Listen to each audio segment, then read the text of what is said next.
मुरुड जिल्हा परिषदेतून महत्त्वाची बातमी। निवडणुकीत उमेश पाटलांना मोठा धक्का बसलाय। राष्ट्रवादीचे जिल्हाध्यक्ष उमेश पाटील यांचा पराभव झाला असल्याची महत्त्वाची ब्रेकिंग न्यूज समोर येते। भारतीय जनता पक्षाचे उमेदवार सचिन जाधव यांचा या ठिकाणी विजय झालेला आहे। कोल्हापूर जिल्हा परिषद निवडणुकीचा निकाल देखील आता समोर येतोय। या ठिकाणी आतापर्यंत 68 पैकी 65 जागांचा निकाल हाती आलेला आहे। कोल्हापूर जिल्हा परिषदेचा निकाल आपण पाहतोय। कोल्हापूर जिल्हा परिषदेत काँग्रेसचीच आघाडी आतापर्यंत पाहायला मिळत आहे। तर काँग्रेस जिल्हा परिषदेत काँग्रेसची आघाडी आहे। सिल्लोड जिल्हा परिषदेत शिवसेनेचा विजय झालाय। महत्त्वाची ब्रेकिंग बातमी आपण बघतोय। जिल्हा परिषदेत शिवसेनेच्या मंगलबाई तायडे विजयी झाल्याची महत्त्वाची अपडेट आहे। तर पंचायत समितीत शिवसेनेच्या जया ताठे विजयी झालेत।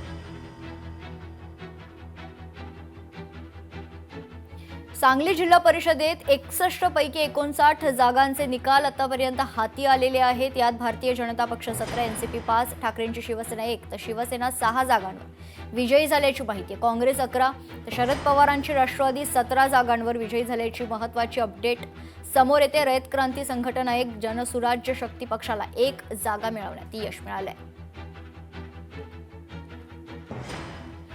पुढची महत्त्वाची बातमी। निंबवडे जिल्हा परिषद गटातून भारतीय जनता पक्षाचे उमेदवार विजयी झालेले आहेत। भारतीय जनता पक्षाच्या माधवी पडळकर बहुमताने निवडून आल्याची माहिती समोर येते। माधवी पडळकर हे गोपीचंद पडळकरांच्या वहिनी आहेत।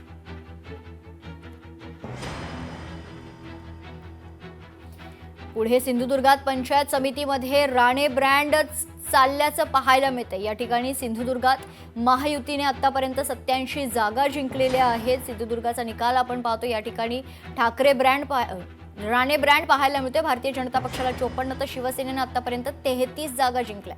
सिंधुदुर्गात पंचायत समितीमध्ये राणे ब्रँड पाहायला मिळतोय। तर सिंधुदुर्ग जिल्हा परिषदेचा निकाल आता हाती आलेला आहे। सिंधुदुर्गात या ठिकाणी खरं तर भाजपला 26 आणि शिवसेनेला 14 जागांवर विजय प्राप्त करण्यात यश मिळालंय।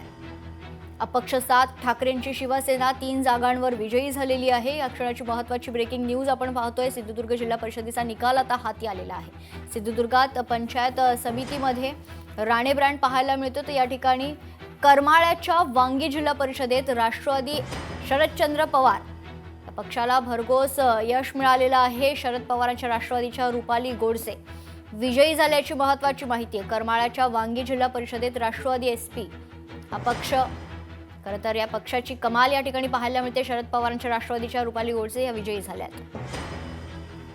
माळशिरसच्या बोरगाव जिल्हा परिषदेत देखील राष्ट्रवादी शरदचंद्र पवार पक्षाचाच विजय झालाय। शरद पवारांच्या राष्ट्रवादीचे नागनाथ भोसले या ठिकाणी विजयी झाल्याची महत्त्वाची अपडेट आहे। बोरगाव जिल्हा परिषदेत राष्ट्रवादी शरदचंद्र पवार पक्षाचाच विजय झाल्याची महत्त्वाची ब्रेकिंग न्यूज समोर येते। शरद पवारांच्या राष्ट्रवादीचे नागनाथ भोसले या ठिकाणी भरघोस मतांनी विजयी झालेत। लोकशाही मराठी ऐका, पहा, जागरूक रहा।